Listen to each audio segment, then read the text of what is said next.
જેથી મારા દાદા કાબલા વાગેલી નનામી નીકળી નનામી કાન દેવા તો બાપ મારી જીવણી આવી ગયો બારાવરાની મારી જીવણી બાળકી બની બારાવરાની બાળકી બની મારા કાબલા વાગેલના સાજીયા કુટા મારી જીવણી મારા કાબલા જાગના મન જીવણી ના કોણ જમાડ છે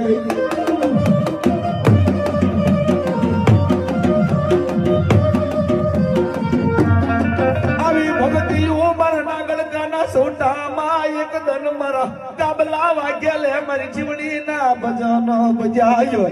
જીવણી ના ભજન એવો બજાતા કે ભલામણા કોરા હટાવો કચેરી આવો પણ કાબલા વાગ્યા તો બાપ મારી જીવણી જેવો સરકાર હતો કે મારો સરકાર તું મારો જજી તું મારો હાકમ તું ભલામણા અમારા વાઘેલાની તો અમારી જીવણી સરકાર છે કે